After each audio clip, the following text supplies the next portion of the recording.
Yes, good evening.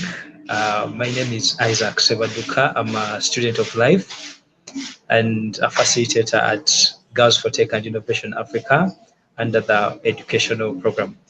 I welcome you all to this segment of our Heroines Weekly Heroines Talk Show, brought to you by Girls for Tech and Innovation Africa and JB Tech Ghana.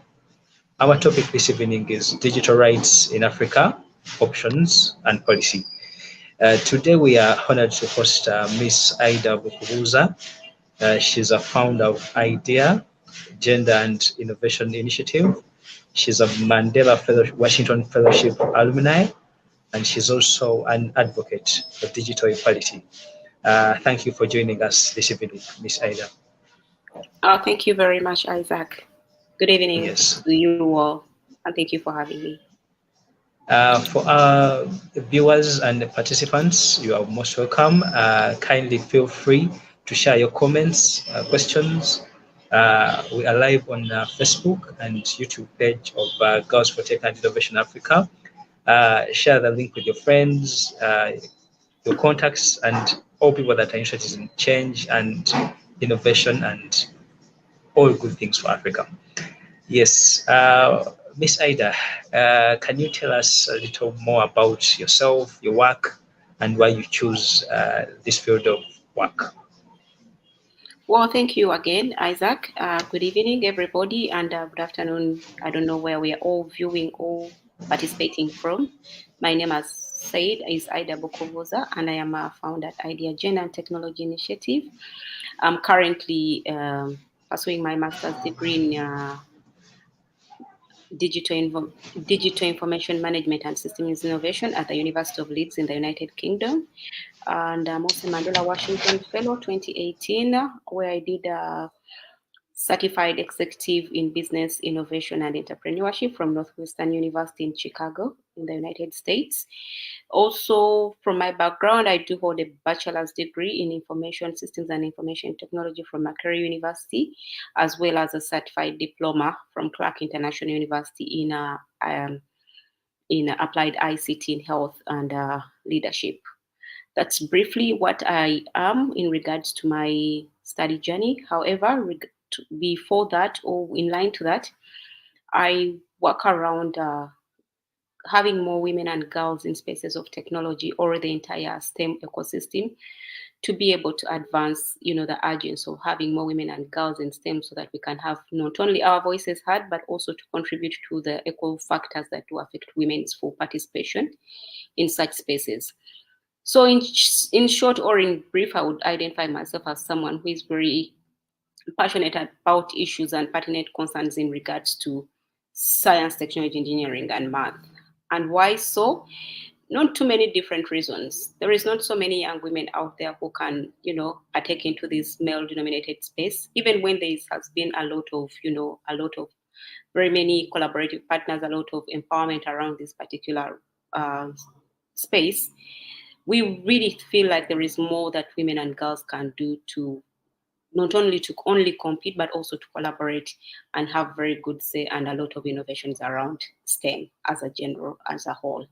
Yeah, so that's me basically. And about IDEA Gender and Technology Initiative, what we basically do is we work around innovations and data and empowering women and girls in different STEM programs, digital advocacy, and mainly to identify with the women all over the world, all over African regions and our communities basically on how best we can deal with our spaces in digital rights, because I personally believe your physical and general life is important.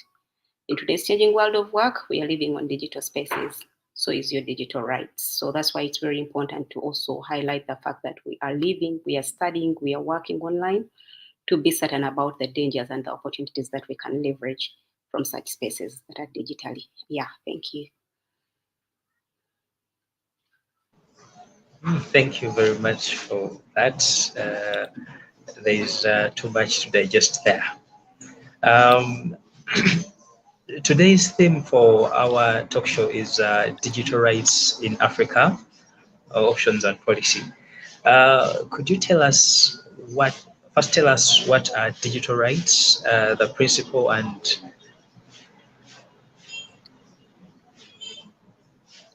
Well, thank you. There is not such a very definite definition about digital rights. It's all in the sense of rights, how we do have our human rights. Now, because I just earlier said we are living and working and, using a lot of tech spaces. So that's why it is very important to talk about the digital rights. So not too many years ago, there has been conversations whereby there is a lot of opportunity online. So in a very short or in brief, they are closely relinked to each other in terms of our human rights, but the way we express freedoms, our privacy, and maybe the things that do allow us or allow people to access, use, and create and publish digital media, digital work, the way we live our lives physically, but how it is transcended into the digital spaces. Use of computers and other electronic devices, platforms, and tools as communication networks, those are basically digital rights. So, and recently it has been very pertinent. I think it was just said by the UN that actually we should also give pertinent accordance and importance of what digital rights are, because they do come down as human rights. So it is a right to be digitally able, to use with fairness, to use with access, and to use with freedom. Yeah, so that's what I can say about digital rights. If you ask me about any particular principles in regards to what could be the key principles about digital rights or policies, basically it is in short, use of appropriate language with interacting others. That is principle number one, because if we are talking about freedom of expression, privacy, access to allowing people to access, use, and publish a lot of things through digital platforms, media, and communication channels that there is in this ecosystem. So the appropriate use of language when interacting with others should be principle number one, because it comes down to respecting you as a person using the space, but also respecting another that you are interacting with in these particular spaces. For some, they go in detail in terms of gadgets, because it's quite a very wide topic if we are to discuss this, and go into detail to things to do with devices that we do use, such as all tools that we do innovate, because I just had the introduction about Girls for Tech Africa and how they are, innovating around different things. So the presence of other users in spaces of technology, yeah, that is what it should be in terms of respecting and appropriate use of language, appropriate use of tools and devices that enable one another to communicate, collaborate, and leverage opportunities. Yes.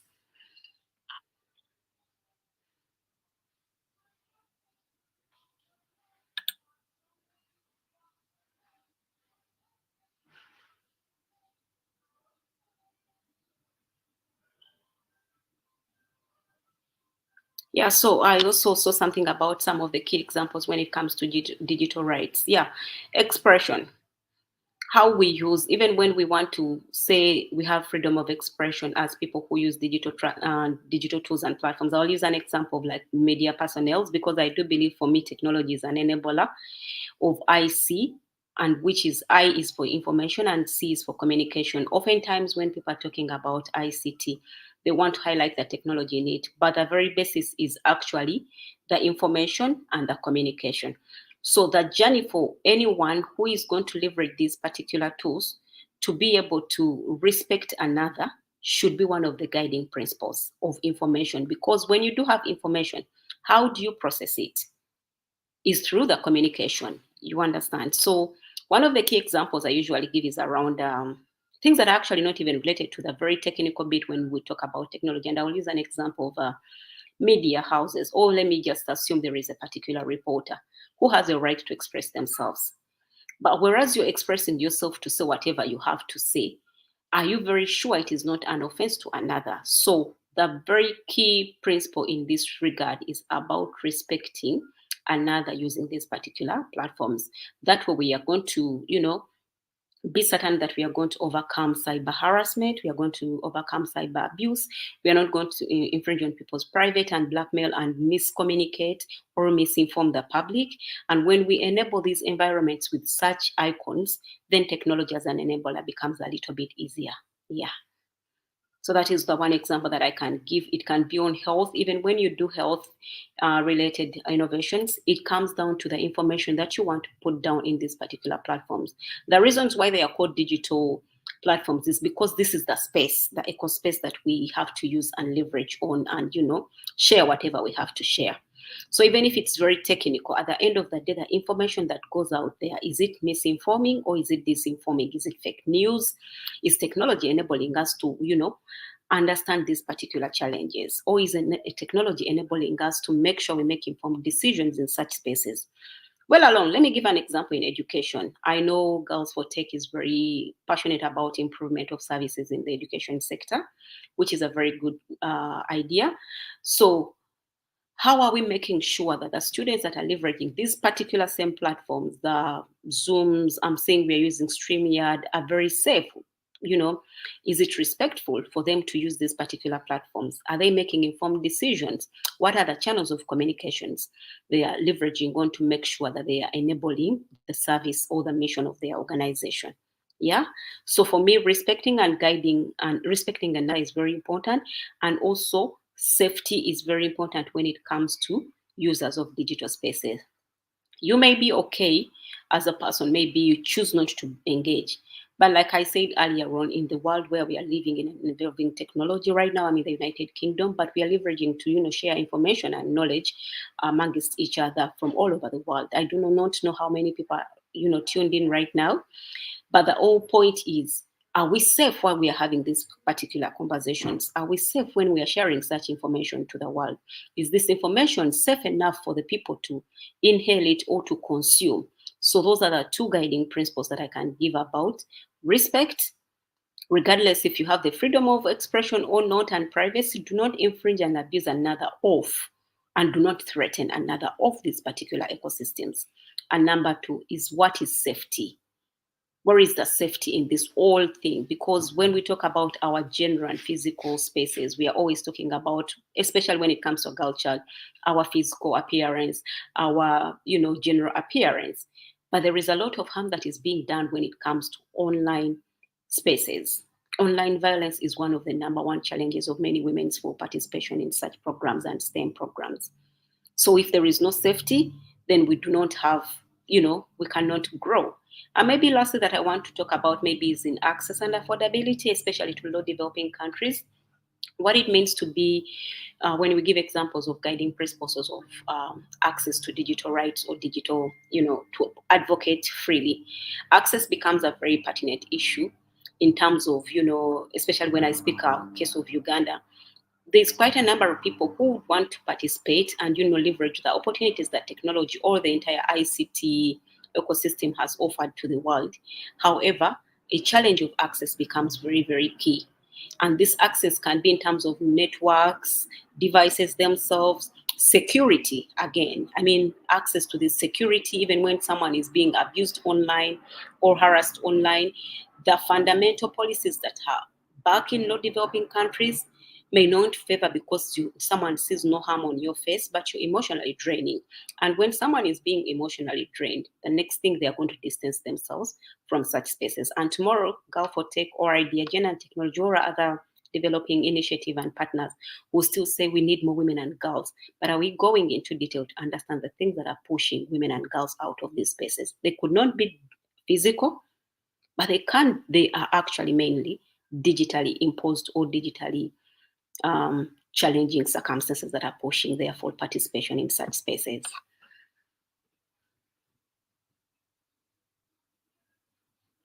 Well, yeah, why is it very important to have these digital rights and how can they be managed?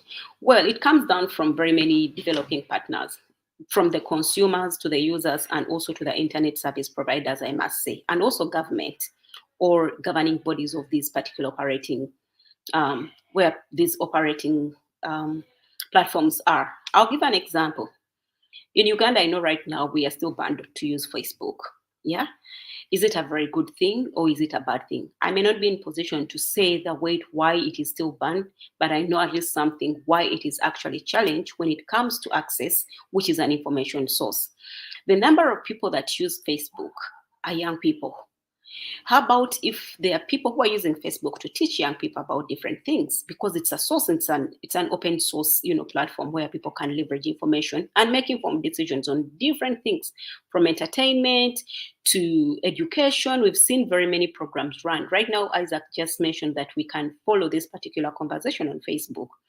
So if we are going to limit and have such challenges, whereby platforms that are supposed to be enablers in terms of access for a young girl, let me say they could maybe have to walk to Kampala to come to this particular conference.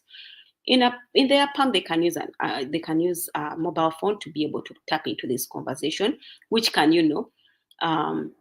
improve them. It can empower them in a particular way or the other, or even to give them some good knowledge about some particular things that they want to engage in and make decisions, maybe probably in a STEM career. So when you put issues that limit, just a second, so when you say, if you put limits over particular platforms to be banned, you're not banning the country, you're banning full participations of people. And we know from researchers always say there is less participation of women in online spaces. So for me, why is it very important? This is that these particular digital rights should be made freely and open, starting from service providers, to make them enabling for people to tap into digital platforms. If someone has like something they can do online, they should also work on things that are enabling them in terms of taxation. I recently saw something on the URA, I think it was yesterday, URA main official page, talking about how they're going to start taxing, enabling apps like Amazon, Facebook, to charge them to have another extra tax to be able to, for users in Uganda, for example, to be able to utilize these services. I find this as a challenge. We need to revisit, those are some of the things that we need to revisit at a country or at a governance level before even think at the community level. Because at the end of the day, the people that are going to distance themselves from such platforms are the people in our communities, where Idea Gen and Technology Initiative is working to tell a girl deep in Entebbe that technology is evolving. How are they going to see the advantages of technology evolving if the government or the enabling bodies are actually putting walls of defense or walls of threat, whereby people will feel no reason to actually engage? That's all I can say. There is something in that regard, Isaac, about what are some of examples of best practices of digital rights. Like, again, I could say security is very important as organizations, even as families, because at latest we know we have children, we have families where people are using mobile phones, they're using different devices for their children to be able to leverage different technology, knowledge, gaming, and everything. Be vigilant to understand what your children or what the people are inhaling or are consuming. Much as it's a very good space and gives opportunities, it can be a threat, It is very important for us to not to think like everything is safe since the child is in the house and they're just seated on their tab or their mobile phone. Probably they are going through something. It is very important to recheck and be able to manage that the people who are consuming these apps or this information are consuming safe information. It is upon us. Even in organizations, I've seen people who are working in organizations, you have to put walls to defend particular things cannot be done in working hours. You can limit usage of social media, for example, so that you can have better results. Much as it's a very good tool of development, but it can also be very destructive. So we have to be sure that we are talking about rights, but also be aware of the threats that can be posed with these digital platforms mainly and tools. For the parents watching this, I hope you take note of what your children are exposed to digitally. For question 4, after the breakout of the COVID-19 pandemic, people young and old all went online. And the question is, how do we make sure that people's rights are protected and as well ensure freedom of expression? Well, thank you for that very pertinent question. So it comes down to what I was talking about from policy level in terms of the governing bodies. And for this case, it can be the government. First of all, we have like many governing bodies. We have Ministry of ICT, we have Ministry of Gender, we have Ministry of Education, because if students are learning, there has to be some concern, or there has to be something that has to be highlighted in terms of protection. We have Ministry of ICT, and NITA Uganda, National Information Technology Association. We have Ministry of Science and Innovation. Yeah, these are all governing bodies. So we need to call them to be accountable so that they can provide what they have to give the citizens of the country, because it's in the mandate of the country to protect and guide us, mainly to protect the citizens. So if my life is online, it is part of mandate to make sure we are protected. And how can they protect us or our children who are consuming this kind of information? By putting rules and regulations through service providers, or, as a first step. When it comes to parents, when you're giving your children, and when we talk about digital things, I always tell people it's not only the Facebooks, the WhatsApp, even the devices that are electronic, like television and radio. These are all enabling spaces, or enabling things that are enabling digital transformation in one way or the other. It could be adverts, it could be anything, or just a television. I can assure you there is so much information that goes on televisions that needs parental guidance or child care guidance. So these are things that we need to look at as best practices, as individuals, where we can call a government accountable, that allow these particular adverts that you feel that are very threatening or are not appropriate to particular ages, so that they should be aired on particular times. I think there was a time we had a number of young people who called out some particular TV station. I won't mention here.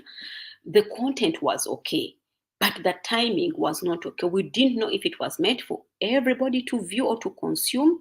So these are questions when the public becomes aware of the things that are not supposed to be done. Just like how we say, in your physical well-being or in your general body, no one, as a girl, for example, is supposed to harass you by touching you here and there. So even as our children, regardless of their gender, it is very pertinent to highlight to them that if you see ABCD, or as a parent, or as a carer, or as a guardian of these children, or even you yourself, you can be threatened, it is upon these service providers to give guidelines of what you're about to consume. I'll give an example. Sometimes when you have very sensitive information on Facebook, there is an option whereby whoever is posting on this particular platform will alert you, this is very sensitive. If you have ABCD, please be aware. At least you plan and make an informed decision to either watch or not. But for some of this content that we see on different, televisions, is abrupt on the viewers. Sometimes you're watching something as a parent, and very uncomfortable content comes up. You do not know if you have to switch off the TV or you have to tell your child to look away. And that is when you're actually with your child. But assuming you're not with your child, or a minor in that circumstance, who cannot have control. So they are literally given away to consume whatever is put out there as content. So that's some of the things that we really, really need to look at and make sure that children's online safety is very important. Yeah, it is beyond just their physical ability, but whatever they consume, some content can be very peer pressuring, and they can make uninformed decisions that can harm you as a parent, as a carer, and to themselves and to society at the end of the day. Yeah, that's all I can say.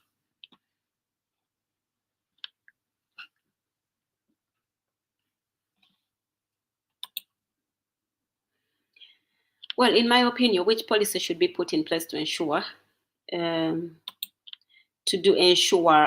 digital rights are respected in Africa, particularly in Uganda? I feel like there is a lot of victimization when it comes to victim. Yeah, especially we have what we call the non-consensuals. It's used as blackmail to many young people. And I'll give examples. Was a time they target celebrities, young women celebrities. They make it seem like they don't have a life towards their sexuality, like any other person who is an adult of age who can consent to however they want to use their life, or however they want to live their life. So in Uganda, for example, I saw a video, I think it was from Desire Luzinda, the likes of Navatans recently, for some of you in Uganda, tracing, what is her name? Navatans Diana, yeah. So when such things happen, where someone is going to abuse a woman, this woman was into, for example, a consensual video with another adult who is a man. What the public and the government will do is shame the woman instead. Yeah, this is something that was supposed to be private. For people who have memories like any other person, just because some people do not camera or have not had people who have intentions to film them to make it seem that others are less of women. This non-consensual is a very terrible act when it comes to women's full participation in such spaces. You do not know if you're going to be censored or monitored or surveilled. So when it comes to women celebrities, for example, and these are the ones that are speaking up, but there are very many women out there and young girls who are being blackmailed by the pornography acts. And you know what the government or what the crime is to the victim. But remember, this person was not alone. If you're going to victimize both people and call them to have more, discipline, call both parties. Do not segregate and make it a woman issue. Yeah, I know some people will be like morals, everything and everything. But the question is, were these people alone? I have seen people call out very many young girls because they are pregnant at 12. Have you asked who has made them pregnant? Do you know what society will do? Maybe that girl was moving naked. Maybe she was putting on mini skirt. Can you also tell me people who rape babies? There is anything attractive on a child? Okay, let's assume. Yeah, when someone puts on a mini skirt, does that mean come and rape them? People who rape old women in gardens in Gomesi. I think we should just stop victimizing and putting blame where we need to correct the perpetrators to make them be accountable, to pay for and have punishment. Let us stop blaming the girl child. Yes, this might be out of out of context right now, but it comes down to the digital spaces. Very many young girls are being harassed. We've done very many digital security trainings, and you ask how many girls get inboxes of whereby someone is sharing their private parts, and it's some old man. For a girl seeing that, she may not tell their parents, but she'll be like, I'll not go back on Facebook anymore. I'll not use that internet anymore. You're limiting their full participation on the things that are better beyond pornography sharing in their inboxes. We've seen people who are body shaming people online. Cyberbullying is very, very, very, very bad. It's tormenting. Someone waking up, we've seen threads of people abusing young women from day morning. There is a hashtag to just abuse a one girl. Do you think that person is going to have full participation in the digital space? If you wake up every day, you're the hashtag, you're trending in Uganda, you have all memes of everything that are just demeaning your dignity and just shaming you. So in my opinion, if you ask me again, which kind of policy? Let's normalize punishment for online abusers, regardless of who they are. I recently saw someone, sue one of the bloggers. They had made it a theme and a trend to just speak because they think freedom of expression does not mean insult another. You have a right to have an opinion. But back to my principle number one, your opinion should be respectful. Your opinion should have truth. Do not do gang up on people, and because you feel like you have to express yourself digitally while hurting other people. I think it was a blog about 3 weeks ago. It was done by one of the prominent Ugandan celebrities called Full Figure. And she had to there has to be someone to bring some people to book so that others can get to see that there is an example that actually this is not right. You cannot keep on abusing and insulting people, cyber harassing them online, body shaming them, sexualizing them online, and you think they are going to have full participation in these spaces. They will distance themselves. And what does that bring when it comes to bridging up the gender digital divide gap? They will distance themselves. Then tomorrow shall be in campaigns. We want more women and girls in such spaces. But before we want more women in such spaces, are the spaces conducive? Are they enabling? Are they secure for them to be able to enjoy these particular spaces? We've seen too many freedoms and movements online that have rescued very many people. I think most of us consume, like when you have an issue, everyone will tell you, hashtag that. Tag, for example, if you have issues with Umeme, they'll, connect with you immediately. Can we use the same energy to advocate for what is the good and the opportunities that we can leverage out of these spaces, rather than using these spaces freedom of speech but freedom of insulting another. There is a lot of misinformation out there, and the spread of misinformation and disinformation when it comes to digital spaces is very uncontrollable. I'm in the United Kingdom right now, yeah, but if I just put out something and I shared with at least everybody on this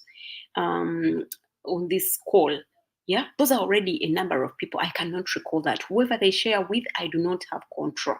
So it is very, very important to make sure there is a law, and a law that is respected, because there are laws definitely about, like the Computer Misuse Act is there. I know some people have been, punished for that, but let's normalize it more, just like how we do with our physical spaces, whereby if someone is insulting somebody physically, let us take it seriously as it is online, because the way we live our digital lives, our general life, is as important as our digital lives. Yeah, thank you. Well, number 6, have decided to be more inclusive by actively including the children with special needs in our programs. Tell us what are the impacts of digital rights and digital rights violations on persons with disability.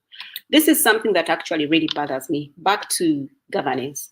Oftentimes when we have like even addressing the nation calls from state head of state to different news lines and everything, it's upon us as developing partners or initiatives to call to space that actually they have to put enabling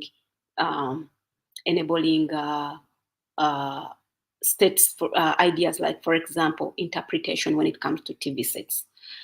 During COVID-19, we used to have addresses, I think, every 14 days to give us highlights on what we do best. But you would see some televisions highlighting a full 3-hour state of nation, and there is no sign language, interpreter. And just like I said, devices like televisions are digital enabled devices, because they may not be by internet, but they have the digital and technical bit of it. So it is upon us to call to these people to tell them, if anyone is going to anchor news or air out some news as headline, even if it's not headline, to make sure they do hire, like sign language interpreter, because it's a right. If we don't speak out and call them out, they'll keep on normalizing and making our sisters and brothers or our children who have these disabilities as if they are not humans. So it is upon us to call them out, to make sure that we do have these inclusive conversations, and they also have to be inclusive in a sense of speed of speech, activities.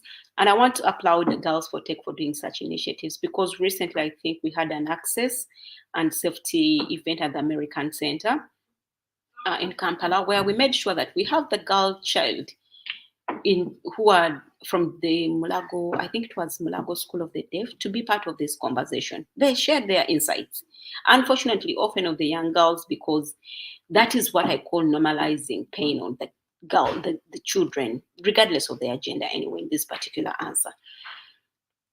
Let us teach all, when we get a chance to evolve these young women or young girls or young children, let us tell them to speak and seek people in positions of power to be accountable and seek for what belongs to them.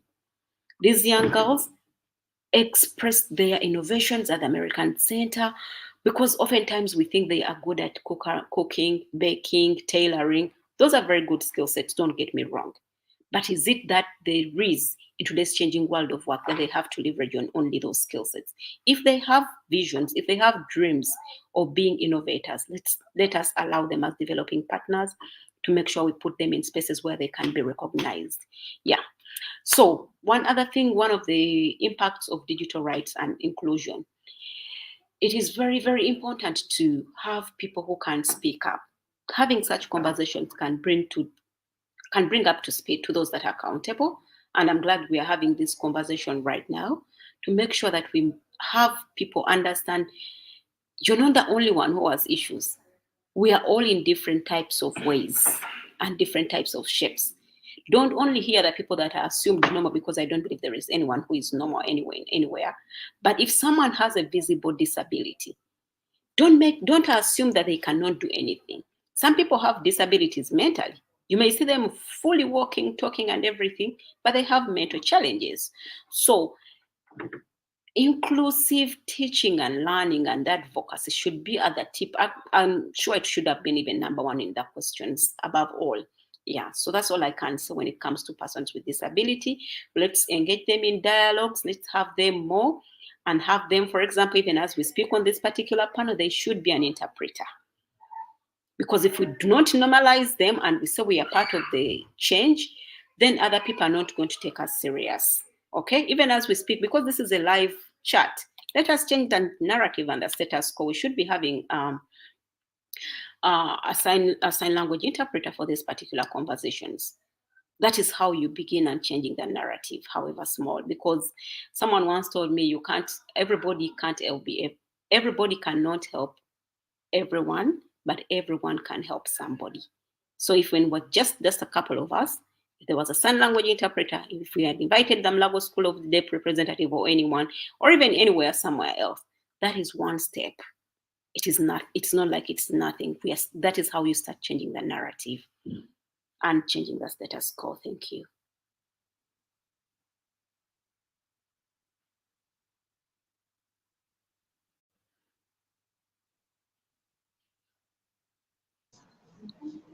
Well, thank you very much for the strong words, and I'm sure we'll consider having a sign language interpreter for these talk shows.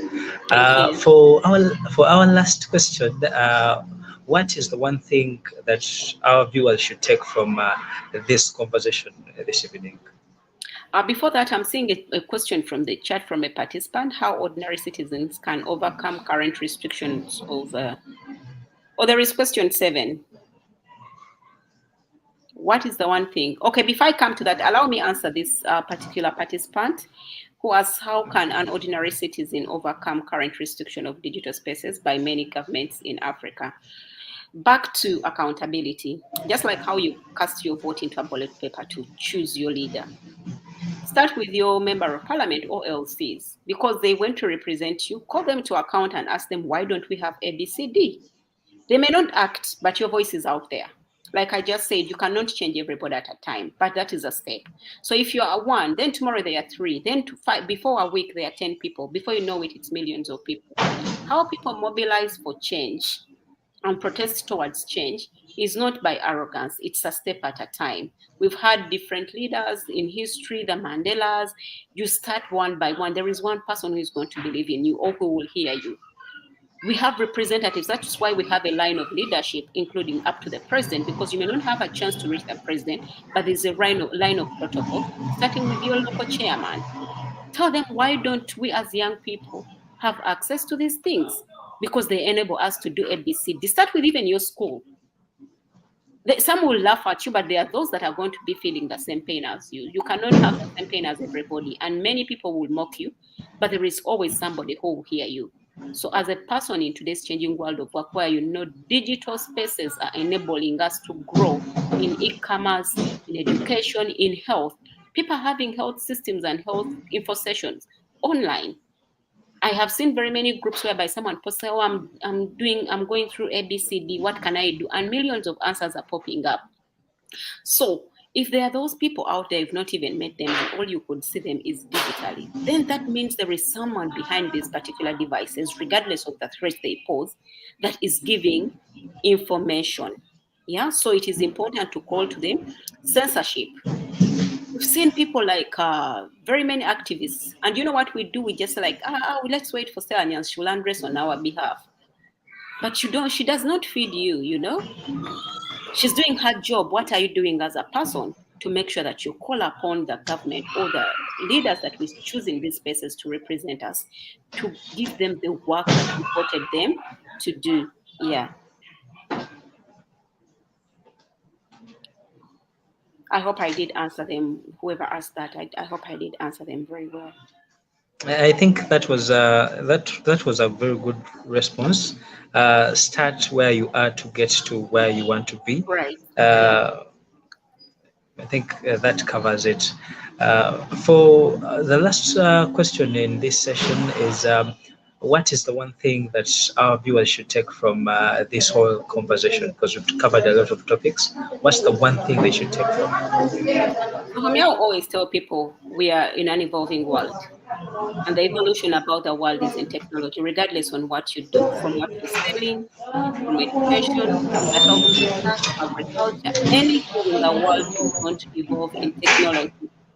If it has not evolved right now, just be assured. If there is anything that you can equip yourself with, learn a digital skill set in today's changing world of work. That way you'll be very competitive, you'll be very collaborative, and you'll be relevant to make informed decisions for your personal need than just waiting for anybody else to help you. So especially now, technology transformation is changing the world in societies and economies. Yeah, there is that very urgent need where we can improve ourselves before we call anyone else to teach you. Learn something on your own. There's quite a number of young people on this chat. Google has a lot of things. Get a skill set. Learn about things that if you hear something that is bothering you, Google it and understand. If you have something of interest, Google something and learn how to leverage technology to learn and learn and relearn and unlearn. Don't take anything for assumption because we are in the world of informed decisions, in the world of ICT. Please use the information that you see there through communication. Enabling technologies will get you there. Thank you. Thank you very much for that. Finding using the internet as a place to learn and share and make the world a better place, make Uganda a better place, make the world a better place. In my circle of friends, we always think of YouTube as a college of everything. Right. Whichever skill you want to learn, it's someone is teaching about it on YouTube. That's So true. for all our viewers out there, if you want to learn a skill, if you think of something, Google it, go to YouTube. You'll find someone teaching what you want to learn. Thank you for being with us today, Miss Aidah. You've shared a lot today. I've taken a lot of notes today, and I've gathered a lot of information, and it has given me very many thoughts that I cannot summarize into one sentence. But basically, let's be respectable, let's respect each other, and let's use the internet as a tool for a better world and not a tool to drag other people down. Thank you for your time. Thank you for your input and all that you've put towards this conversation. We hope that this information is used to better Uganda and better Africa and inspire many more young women and girls to get involved in technology, STEAM, and innovation. To all our viewers and participants, thank you for being with us and thank you for watching. Thank you for taking part and thank you for sharing. For Miss Aidah, if you have any friends in your circle of friends that are women or men working towards making Africa a better place, please share with them so that we can host them here and they tell us their story and what they're doing to make the world a better place. Yes. Stay safe and stay blessed. Good evening. Oh, thank you for having me back.